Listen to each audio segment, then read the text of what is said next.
అండి, నమస్తే. నేను మీ Eshwari. Welcome to Eshu cooking and blogs. ఈరోజు మన వీడియోలో ఎండతో పని లేకుండా ఫ్యాన్ కిందనే ఇడ్లీ వేసినంత ఈజీగా ఈ వడియాలు ఈజీగా చేసేసుకోవచ్చండి. సో మనం అవి ఎలా రెడీ చేసేసుకుందామో, వాటిని ఎలా తయారు చేసేసుకుందామో ఈ వీడియోలో విపులంగా చూద్దాము. అండ్ అదేవిధంగా మీకు ఎండ కూడా అవసరం లేదండి. ఫ్యాన్ కిందనే ఒక 24 గంటల పాటు వీటిని మనం పెట్టేశామంటే అవే ఆరిపోతాయి. ఆ తర్వాత వీటిని మనం ఆయిల్లో వేయించేసుకోవచ్చు. మీకు వీలైతే తర్వాత ఎండలో పెట్టుకున్నారంటే ఒక 1 or 2 days మనకి నిల్వ కూడా ఉంటాయండి, ఎక్కువ రోజులు. ఎందుకంటే మనం ఇవి ఇయర్లీ వన్స్ పెట్టుకునేవి కదా, ఇవి వరమిరపకాయలు ఇలాంటివన్నీ. లేట్ ఎందుకు, మనం వీడియోలోకి వెళ్ళిపోదాం. ముందు ఒక బౌల్ తీసుకొని సగ్గుబియ్యం అండి, 1 కప్పు వాటర్ యాడ్ చేసేసుకొని నీట్గా వాష్ చేసేసుకొని ఆ వాటర్ మొత్తం స్ట్రెయిన్ చేసేసుకోవాలి. మొత్తం ఆ వాటర్ మొత్తం రిమూవ్ చేసేసుకోవాలండి.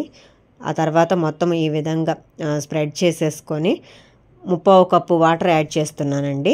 3/4 కప్పు వాటర్ యాడ్ చేసేసి ఈ విధంగా వీడియోలో చూపిస్తున్న విధంగా మొత్తం బౌల్ మొత్తం స్ప్రెడ్ చేసుకున్నామంటే దీనికి వెడల్పాటి బౌల్ మాత్రమే తీసుకోండి.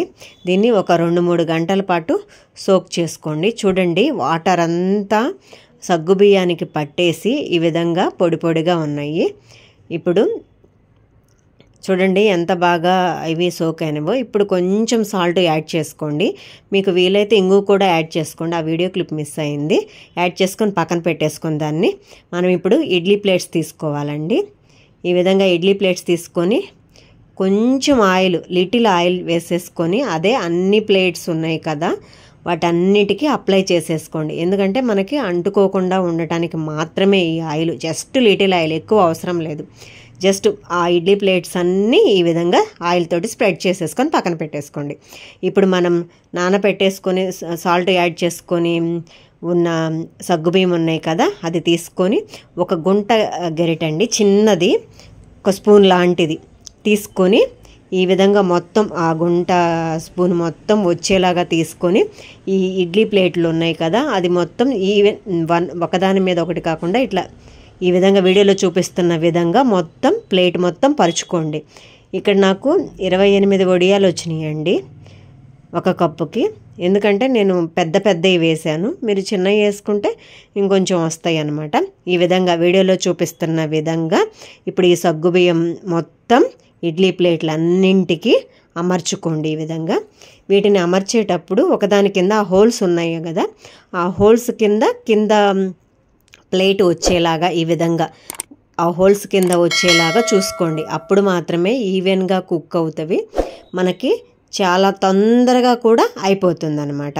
వీటిని ఈ విధంగా అమర్చుకొని ఇప్పుడు మనం ఇడ్లీ కుక్కర్ తీసేసుకొని దానిలో 1 గ్లాస్ నీళ్లు పోసేసుకొని ఇప్పుడు మనం ఇందాక ఇడ్లీ ప్లేట్స్ అన్నీ పెట్టాం కదా అవి పెట్టేసుకొని మూత పెట్టేసి ఒక 10 నుంచి 12 నిమిషాలు కుక్ చేసుకోండి.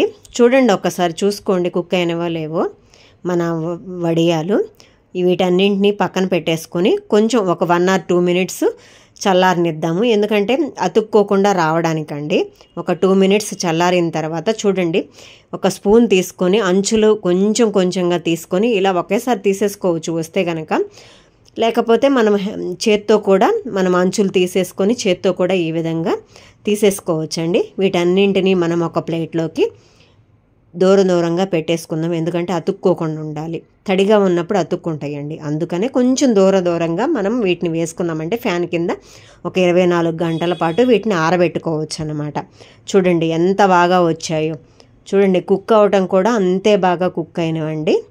చూడండి, వీటన్నింటినీ ఈ విధంగా ప్లేట్లోకి ఒకదాని పక్కనే ఒకటి ఈ విధంగా మీకు ఎన్ని వస్తే అట్లా అన్నీ అమర్చుకొని వీటిని ఫ్యాన్ కింద ఒక 24 గంటల పాటు వదిలేసేయండి. అవే ఫ్యాన్ ఫుల్ స్పీడ్ పెట్టేసి 24 గంటల పాటు వదిలేసేయండి.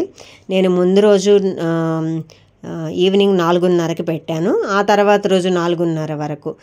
మీకు వీలైతే ఎండ గనక వచ్చిందంటే బయట సూర్యరశ్మికి పెట్టండి. సూర్యరశ్మికి పెట్టాయంటే ఒక్కరోజు చాలండి. ఎంత బాగా ఎండితే మాత్రం అవి అంత బాగా ఉంటాయండి. ఇవి సంవత్సరం నిల్వ ఉంటాయి మనం పెట్టుకునే దాన్ని బట్టి అనమాట. అలా గనక పెట్టేసుకొని ఇప్పుడు మీకు చూపించటం కోసం వేయిస్తున్నానండి. కొంచెం ఆయిల్, ఎక్కువ ఆయిల్ తీసేసుకోకుండా ఈ విధంగా కొంచెం ఆయిల్ పెట్టేసుకొని చూడండి, వడియం వేసేసుకొని ఈ విధంగా కొంచెం కొంచెంగా స్ప్రెడ్ చేసుకున్నారంటే మనం పెట్టిన దానికి ఒక 3 ఇంతలు వస్తుందండి. చూడండి ఎంత బాగా వచ్చినాయి అంటే, నాకైతే చాలా బాగా వచ్చినాయండి. మీరు ఈ టిప్స్తో కనుక చేశారంటే ఖచ్చితంగా ఎగ్జాక్ట్ రెసిపీ వస్తుందండి. ఇలాంటి మంచి మంచి రెసిపీస్ కోసం మన ఛానల్ను తప్పకుండా సబ్స్క్రైబ్ చేయండి. అండ్ ఈ రెసిపీ మీరు రెడీ చేసేసి మీకు ఎలా కుదిరిందో కామెంట్ సెక్షన్లో తప్పకుండా షేర్ చేయండి. మీకు వీలైతే మీడియం సగ్గుబియ్యం ఉంటాయి కదా సైజు, ఆ సగ్గుబియ్యం తీసుకోండి. నాకు కొంచెం పెద్ద సగ్గుబియ్యమే ఉన్నాయండి సైజు, అందుకే అవే తీసుకున్నాను. వాటితో కూడా చాలా బాగా వచ్చాయండి. చూడండి ఎంత బాగా వచ్చాయో, అసలు పువ్వుల్లాగా ఉన్నాయండి. నాకైతే చాలా బాగా నచ్చినవి. మీరు కూడా రెడీ చేసేసి కామెంట్ సెక్షన్లో తప్పకుండా షేర్ చేయండి మీకు ఎలా వచ్చిందో. Thank you for watching.